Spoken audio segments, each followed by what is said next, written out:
welcome to Stacy's Homestead, and today, this morning, I'm going to be making shit on shingles. It's a recipe my grandma taught me, and it's basically just gravy with sausage or hamburger.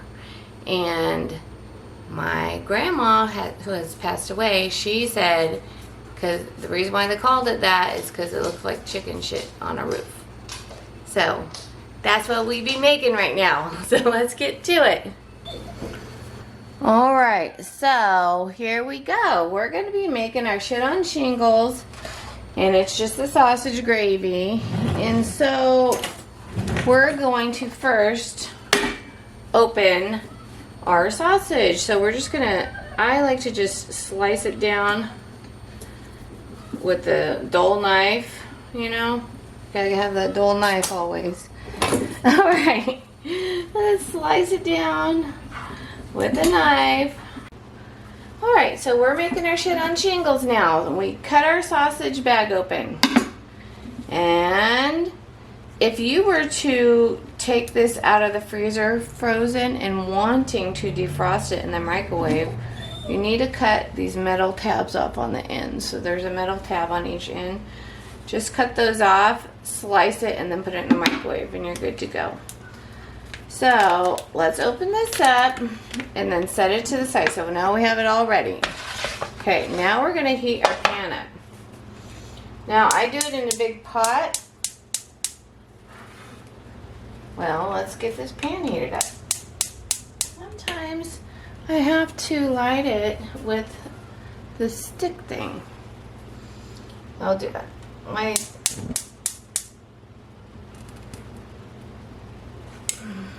There we go.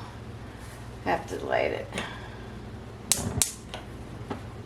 There, because my stove's breaking. Okay, so here we go. We're gonna heat up our pan till it's really, really hot. And the reason why is because I don't use stainless steel. I don't use non-stick. So I use stainless steel or cast iron. That's it. The non-stick stuff is just not good for you. So when you're dealing with stainless steel or cast iron, your pot has to be hot so nothing sticks, right? If you put it in when it's too cool and then heat it up, you're gonna have your product and food, especially meat, stick.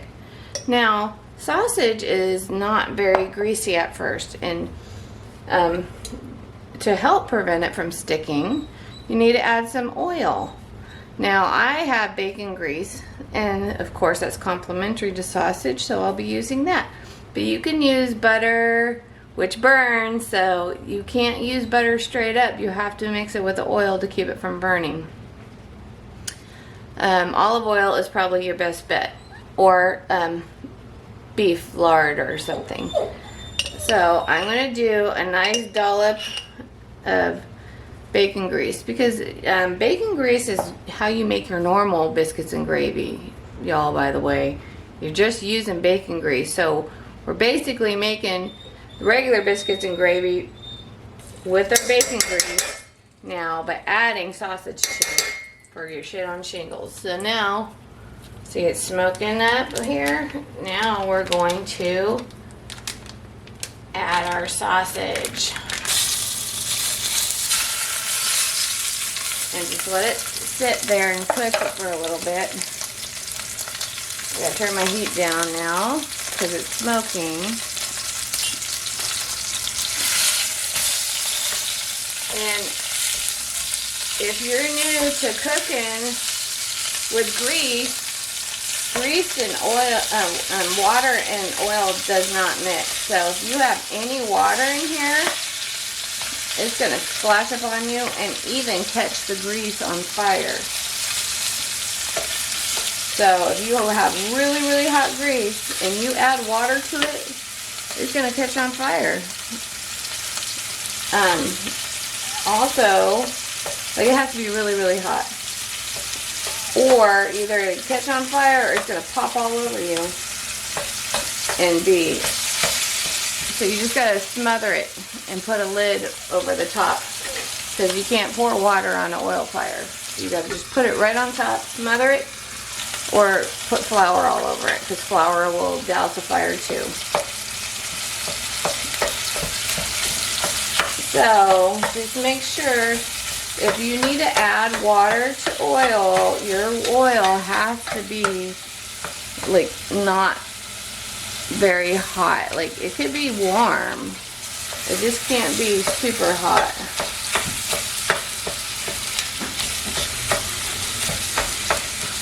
So for instance, one time I had olive oil in a pan and it was past its heat point on accident, and I didn't realize it, and I was young, I had a frozen piece of chicken, and frozen means it has water, ice water all over it, and I added it to that hot olive oil, and immediate fire erupted, went and just started blazing everywhere.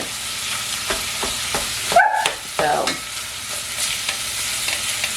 this is for my daughter. So daughter, don't be adding like water, anything frozen to really hot oil. Your oil can be hot, just not like boiling hot. Like set to like a medium low. If you're gonna add any water to oil, it has to be like medium low, like low, warm. So I also have a recipe where you need to add water to olive oil for an olive oil pasta, a garlic pasta sauce, right? So in the instructions it says to add water to the oil to cool the oil down. Well, you have to take it off heat first. Let the oil cool down to where it's like kind of a medium warm, and then you add your water to it. So if you come into anything like that, just a safety thing. So see, our meat's cooking up. It did not even stick to the pan. We're talking about other things besides the shit on shingles. Goodness gracious. Okay. So once it's not pink anymore, my dog's whining because he's locked up in the house away from my girl dog who is in heat. So he wants to get her. So if you hear whining, it's because of that. Alright, so we almost got most of the pink away. And now while we're waiting for that, we're going to get a can of condensed milk. And then we're going to add the whole thing in there. So you can either poke a hole on each end, because if you do one hole, you need another hole for air to be able to release this side. So, but because I want to add water to this can, I'm going to open it with a can opener. So let's open it with the can opener. Now alternatively, you don't have to use canned milk. If you don't have canned milk, you can use regular milk, but what you want to do with regular milk is you're going to have to add some sugar to it to make it taste like that canned milk. So this condensed canned milk is sweeter because it caramelizes the proteins in the milk a bit. And I can my own milk too. I just ran out, so I have to can a bunch of milk, and we'll be doing that in another video. But so now it's not pink anymore. You're not adding your milk yet. What you have to do is you have to cook with any gravy. You have to make a roux. And we're going to turn this down. I'm going to take it off heat a little bit. So this burner burns a little bit hot, so I just got to take it off heat a bit and put it to the side. And then you're going to add 1 cup of flour, okay? So these are halves. So we're going to add 1 cup of flour, so that's a half. and another half an hour cup is going to yield you half a pot of gravy, okay? A half a cup, it would probably be good if you're just doing like a smaller family and you don't want so much gravy, but then you're gonna have a lot of meat in there, so I would do a cup. Leftovers are good. Leftovers are always good stuff. So, all right. Now we're going to get our gravy mixer where I don't know where the heck that went to. Let's see how fast I can find it. Am I a ninja? No, I'm not a ninja. Take my ninja status away. Oh, I am a ninja. I found it. It's okay. All right, so we have our gravy thing. And we're going to, you can use a regular one of these. You can use one of these or one of these. I like this because it gets in the round parts of your pot good. This is okay more for a flat pan, but I mean, I did it with this for years. So I'm getting my gravy one, and we're gonna just, I'm going to take it off heat again because I don't want it to burn so hot. We don't want our roux to burn. But you want to cook the taste of flour out. So you need to cook that flour. And you don't want raw flour tasting stuff. It just gives it a raw flour. There's some soups that, you know, you'll add flour raw to, but I prefer not to. Even in soups, you want to take that aside and make a roux, because soups are basically a gravy. I mean, if they call for flour, you need oil and flour to make a roux. And if you're making a soup and it calls for oil and flour, it's basically a roux. And I mean, a lot of people will add that flour into those soups raw, but I don't. It's just better to cook it, get it in aside, and then add it. I mean, if you need to real fast for thickening things, you can. But all right, so it's really short. We're not doing like a gumbo where that roux would have to be dark. So we're just cooking this just enough. See, the flour really absorbed all the oil. So now that your flour has been cooked in the oil, you're going to add your milk. And it's going to swell up real fast. So take it off heat for a sec. I'm just going to take it off heat and add, if you have a lower burner, probably put it on that, but I don't. So we're going to put 2 of these cans. Well, actually, let's do 1 of the can first of water. Fill it up with water. Okay, then you're going to stir it. Stir it in there. Now this is where you're going to add your salt and pepper. Now if you're using regular milk, and I said add a little bit of sugar, this is when you would do that. So if you're using regular milk, you don't want to add water because it already has enough water in it. It's not condensed, if you know what I mean. So just do the milk without adding water.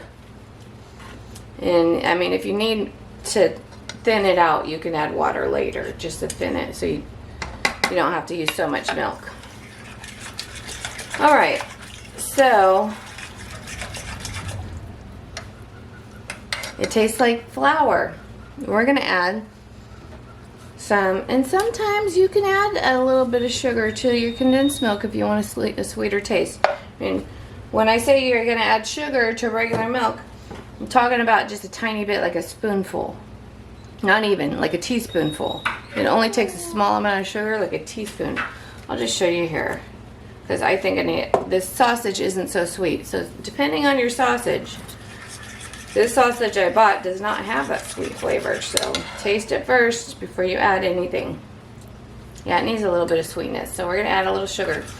And just that little sugar will bring the salt out too. So a little sugar always enhances salt flavors as well. And I taste my own food. I'm eating this, so I will use different fingers to taste, so I'm not double dipping. So if you notice, I'll do my pinky and then another pinky, and so I try to do that. But if I double dip, it's my food. All right, so we're gonna taste this.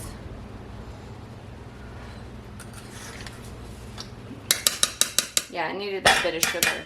Just need a little bit of sugar. Now we're gonna put salt. I have to take it off heat. And you're gonna just salt to taste. I put enough to lightly coat the top. So that's how I start out with the salting. I'm gonna do a bigger whisk because that sausage is getting stuck in that smaller one. So you wanna lightly coat the top with salt. See how thick that is? That's pretty thick. We're gonna add some more water. So now is when you start adding water to give it the consistency that you want. So just a little bit at a time, because then you don't want a thin gravy either. You want it just right, however you want it. So for me, that was 1 can of milk, 1 can of water, and probably another half a can of water. And I always just keep a little bit set aside for adding as I need. Okay, I think that's perfect. Now we just do the spice to taste. Do pepper. I do like a lot of pepper. But sausage already has its own pepper, so make sure, again, taste it. See what needs to be added. No.